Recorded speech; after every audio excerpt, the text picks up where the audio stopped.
right, so this is an experience that I'm guessing many of you out there have had, and if you're watching this video, maybe more recently than not. You bought a milsurp rifle, everything looked good externally, but when you took it home and detail stripped it, you discovered some serious structural cracks in the bedding. Now, the way I figure, you have four options. You can keep the rifle as a wall hanger and not shoot it. You can shoot it as is, knowing full well that every trigger pull may be driving those cracks farther and deeper into the stock. You can sell the rifle, usually at a loss, and try to get another, stronger example. Or finally, you can do the unthinkable and try to repair the rifle yourself. If you find yourself leaning towards option 4, this video may be of some interest to you. Now, before we get too far ahead of ourselves, I need to state that nothing in this video should be taken as instructions, advice, or otherwise encouragement to modify a milsurp rifle. Making permanent alterations to a historical artifact is serious business, and ultimately it's up to you to weigh the pros and cons in your particular circumstance with your rifle. Alright, so if you haven't put it together from the introduction, today I'm going to be working on a Yugoslavian M98/48, which is essentially just a Yugoslavian refurbished German manufactured Kar98k. If you're interested in the history on these rifles, that would be content for another video, but suffice it to say they're mostly Mixmaster K98ks, so as far as that particular model goes, they're some of the least collectible and the most eligible for this type of repair. So if you go ahead and see what I'm dealing with on this particular one, you can see that we've got a full crack going all the way through that bridge in front of the trigger area. And then you can see that it does extend rearward towards the tang. However, it doesn't seem to make it all the way back to that last bolt area. And it doesn't seem to be actually going into the wrist at all.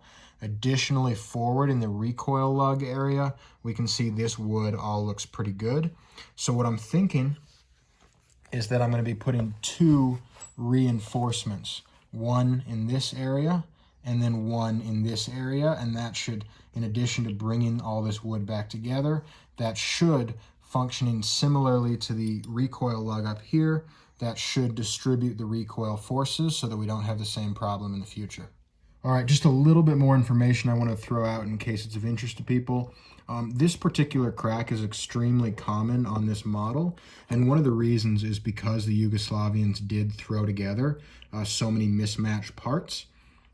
In a correctly or perfectly dimensioned K98K, there wouldn't actually be recoil forces being imparted here. So I will be checking the fit, and I might actually remove a little material just from this area. However, it is really common, even with aging of the wood and just with the shifting over time, that ultimately this part does start to absorb some recoil. So for that reason, it does still make sense to reinforce it. So in order to go ahead and reinforce those areas, what I think I'm going to be using are these brass machine screws. The strategy which I have is I'm going to be drilling into it from the left side of the receiver. The left side of the stock, and the reason for that is because on the right side of the stock we have that iconic German cutout, because the bent bolt knob hangs out right about there, and that's going to be a little harder to retexture later, so I will be coming in from this side. And the idea is that I'm going to be drilling out holes in the correct diameter for these machine screws, and then I'm going to be actually threading those holes with these machine screws, and then I'm going to cut off the machine screw. I'm going to put a little flathead cut in it, and I'm going to epoxy these machine screws in place, covering as much of the width of the rifle as I can, again, to distribute the recoil forces, because we're not just pulling the wood together, but we're also essentially adding a new recoil lug. All right, so I'm going to start drilling. This is the point of no return here. And obviously, we want to go straight through the center of this in all dimensions. Obviously, the worst thing that you could do is come out of that bridge or leave a really weak surface. So I don't know if there's a way to measure. I've always eyeballed this, and I'm sure I'm going to jinx myself and one day miss, but I've actually never missed, so hopefully it won't be today. The other thing I should say is obviously, despite the fact that I'm drilling a relatively wide diameter hole, I'm going to be starting with the smallest drill bit that I have, and then, well, not the smallest, but the smallest one I have nearby, and I'm going to be working my way out. The reason for that is if you go straight to the big one, you have a higher likelihood of getting little chips and flakes on that initial entry hole, which you're going to have to work to blend later. So I always start small and work my way up. The other thing that I'm going to be doing, as you can see, is I'm just going to go ahead and choke this up so that I know that I'm not going to come out and over-penetrate on the other side. Obviously, that's just a good way to make sure that you don't come out, because if you do come out here, it's not the end of the world. However, you're going to have to blend on both sides rather than one side, so just better to avoid that. All right, so it's looking like my streak has continued. I think I went right down the middle there. I'm going to go ahead, and I got a slightly bigger bit here, and I'm just going to keep reaming this out until it is the right size to start threading my machine screw.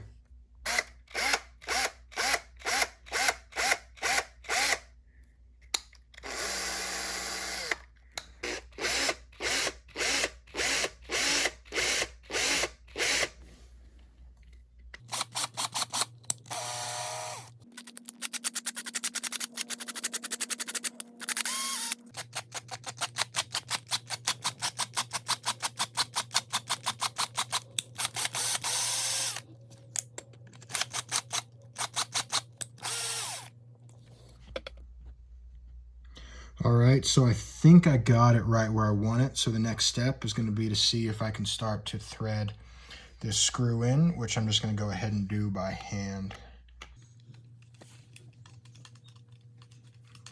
Obviously, I want it to be tight enough so that it really bites into the wood, but I don't want it to be so tight that it's going to split the wood. And in case anyone's wondering, that is one of the reasons why I do prefer to use machine screws for this task, because wood screws are far more likely to actually split the wood. And it's feeling like this is going in just right, so I'm going to keep cranking down on it. But it seems like we got it right where we need it. All right, so if you can zoom in there, you may see that I am getting that threaded. It does turn out that it's the right diameter, but I realized I missed a couple steps here. So what I'm going to do is first I'm going to take this little twisty tie, and I'm just going to gauge that depth. I know I have that depth right about where I need it to be, all right? And then I'm going to take that machine screw, and I'm going to go ahead and take my Sharpie, and I'm going to mark it right around there, and hopefully I'll feel the bottom, but that'll just give me another clue that I'm getting to it. The other step is that, and it doesn't really matter for drilling, in fact if it's slightly off that might even help, but now that I'm actually threading, I'm going to go ahead and I'm going to put these clamps into the mix, because that's going to help me bring those two pieces of wood together, because when I ultimately have everything set, I would like it to be in its closest form. All right, so I did get that screw all the way in there. I did feel it bottom out, and that was right where my mark happened to be, so everything's looking good. Next step is to take this all the way back out and cut it to size. So I got that bolt chalked up here in the vise. I use my little twisty tie to get another kind of approximate measure of how much space I want to leave off of my original mark. And then I'm going to take the hacksaw, and I'll just kind of come in between threads here. And I think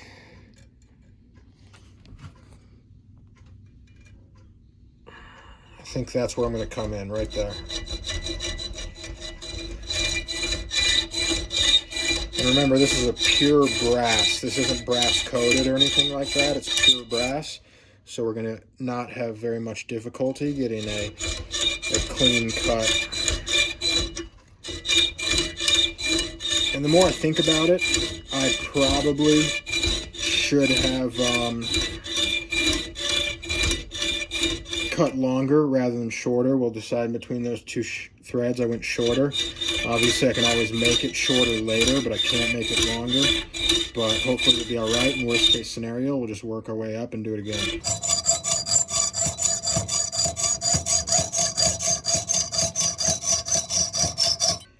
Getting close here.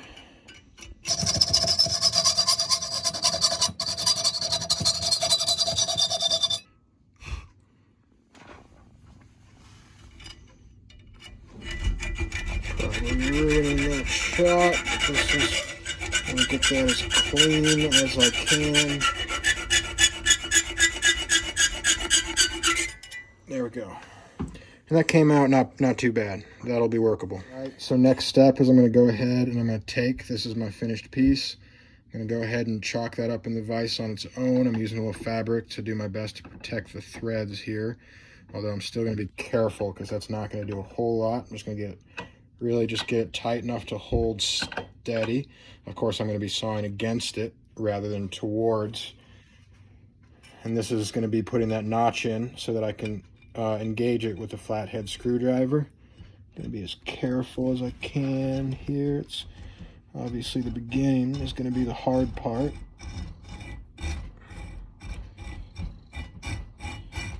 Looking like I got it.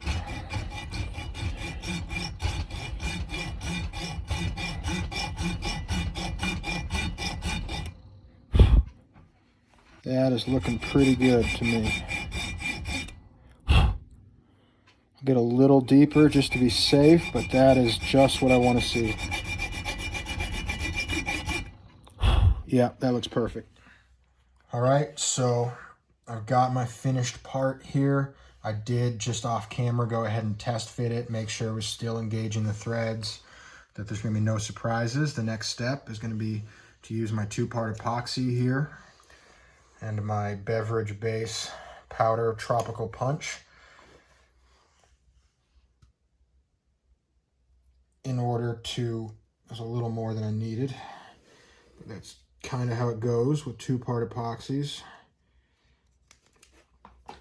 Just made myself a little stir stick as well. Gotta go ahead and make sure that gets a nice full mix. I found with epoxies, it always pays to mix it for about 30 seconds longer than you think you have to. We're getting there. So what I think I'm gonna do is I'm gonna put a little bit down in the base of the hole, and then I'm gonna coat the threads as well. All right, I think we're good to go. So I'm gonna go ahead and take a big old dollop. Try to steady my hand here. Oh, we got a nice drip going. I'll just let gravity do its thing. Yep, that's good. Maybe I'll see if I can get a couple more of those. Yeah, that's a good way to do it. Maybe one more of those. You don't need much. Obviously, it's going to be a tight fit in there. All right, so I'm going to go ahead and just wipe off that excess. I'm going to go ahead and press that down, just making sure, I mean, the part I really want it to bind is at the very, very end. Take a peek in there. We're looking good. I think I see some down all the way at the bottom. So my next step is I'm going to go ahead and I'm going to line these threads. If I was a little smarter, I would be wearing gloves for this so I could go all the way up. But so it goes, huh? Honestly, I think that should be more than enough. All right, now I'm going to do my best to steady my hand. Feed that in there. So far, we're looking good. Try to see if I can find the threads. There we go, found them. You can see I do have a little bit of excess building up here, but it's not too bad. That will wipe off and shouldn't damage the finish.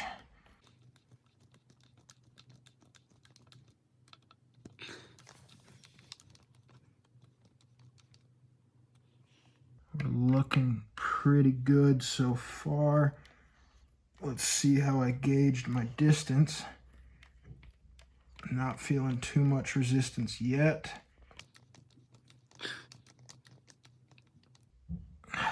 You can see it's pretty big. All right, I think that's about good. I'm gonna go ahead and take a little scrap of fabric here. See, no harm, no foul. It's a little deeper than I was expecting, but honestly, it's pretty darn good. I'm happy with how that came out. The next step, though, is we got to do that whole process again in this area. The good news is that this is going to be everything we just did, except way easier, because with this one, we really had to hit a bullseye because we had so little material to work with. This one, we've got tons of room to work with. Obviously, we're going to try to center punch it, but we have way more play to the right, left, up, and down that we didn't have before. All right, just a quick update. I did get that hole through. Because of that additional space to work with, it was pretty easy. Kind of knocked it right out. I have gone ahead and threaded it. So the next step is, once again, just like with the last hole, I'm going to have to cut this screw down. Although I am going to apply the lessons I learned the first time. Cut it a little bit longer this time, and I'm going to go ahead and permanently install it in this hole just the way I did this one.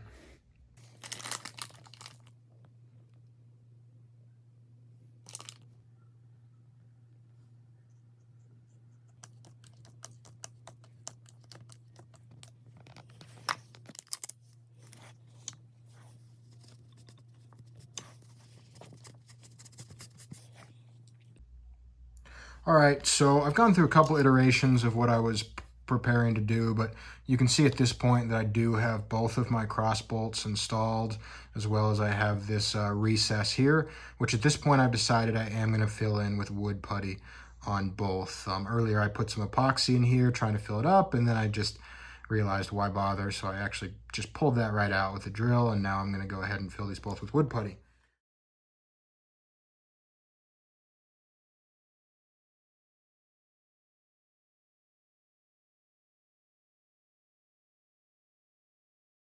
We're really just going to feed these little kind of pellets in there, and I'll take a drill bit, I'll just kind of squash it in there.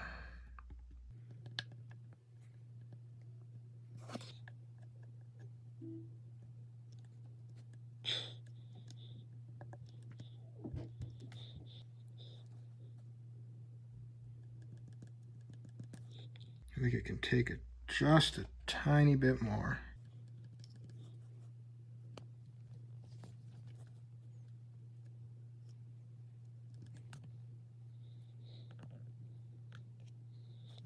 I'll leave that as it is for a second. I'll go ahead and take another little pellet here. I oversized that one.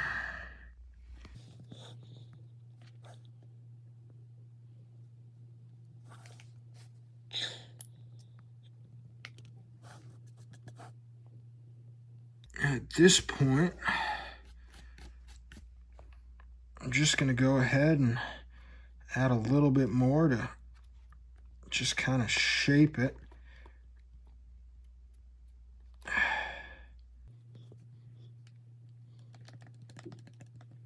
There we go. And I think for the last step, I'm going to take my knife here,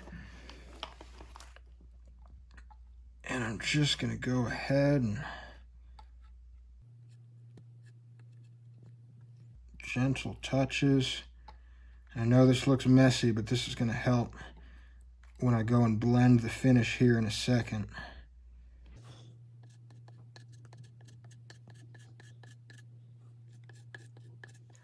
All right, so as you can see, we are getting pretty good hardness on these little plugs. So I'm going to start playing around a little bit with trying to blend it. And to start, I'm actually going to use a Sharpie right on just going to try to be careful here to just get it right on the actual wood putty material.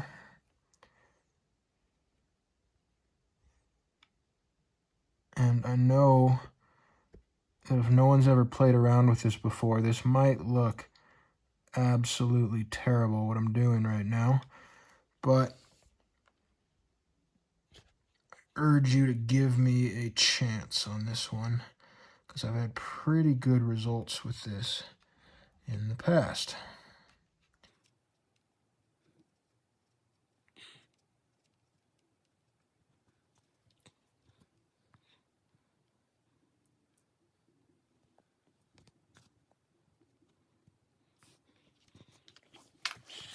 All right, so you can see I finished up with that Sharpie there. We're already getting a pretty good blend here. So I'm going to go ahead and move to the next step, which is going to be, I'm going to be using a little bit of grease pencil here. And I'm just going to be really kind of, I'm going to start at the inside and I'm going to work my way out. And then I'm just going to go across, and I'm really just going to try to hit this from every angle I can. I'm trying to work that pigment and that grease into every little nook and cranny that I can get. So you can see I'm using a lot of pressure here and switching up my angles to make sure I'm really working it in there. Now I'm taking a little clean, dry rag and I'm going to do whatever I can. I'm trying to build up a little friction, trying to build up a little heat. And I'm trying to just blend that in a little bit. Starting to work those in there. This one in particular is looking pretty good. All right, so what I'm noticing is you can see this one's coming out really, really well. This is exactly what I was going for, and this one is still sticking out a bit more. So what I'm going to do is I'm going to take my knife, and I think what's making this one work so well is it's got that little bit of a recess to it. Lesson learned. But I can still go ahead and take my knife and very carefully, I can cut in. You can see that's all I have to do to get down to that lighter color. That also does allow me, like there I caught a little bit of wood. That's not what I wanted to do. But I can get in there and just remove a little bit of that putty, so hopefully I can achieve the same effect that we're seeing with this one over here. All right, so we're at final stages now. I'm just getting a little bit more of this grease pencil on here, and then I'm just going in by hand. And if you're doing this right, you'll build up heat quickly. In fact, you should be able to burn your hand if you are so inclined with this, but you're getting heat, and we are just blending in. And let's see, how's that coming out? We're looking pretty good. Obviously, we're using this very, very bright light, but if we, I'll go ahead and give this a flip around. If we go ahead and take a look at it from this angle, I bet we're gonna be looking pretty good. I don't know how that shows up, but we are, obviously it's there, but we got a pretty good blend going on.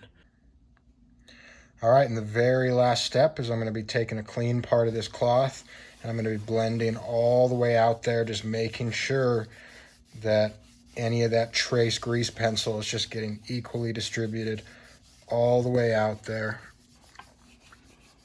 And we are getting the final product looking just about like that, which is, I dare say, about as good as I was hoping for. Next step is to put the rifle back together. All right, so as I reassemble the rifle and then show you a couple high-res photos of the completed project, I thought I'd go over a quick after-action review. So my goal for this project was to take a structurally compromised rifle and turn it into one which I felt comfortable running full-power 8mm loads through.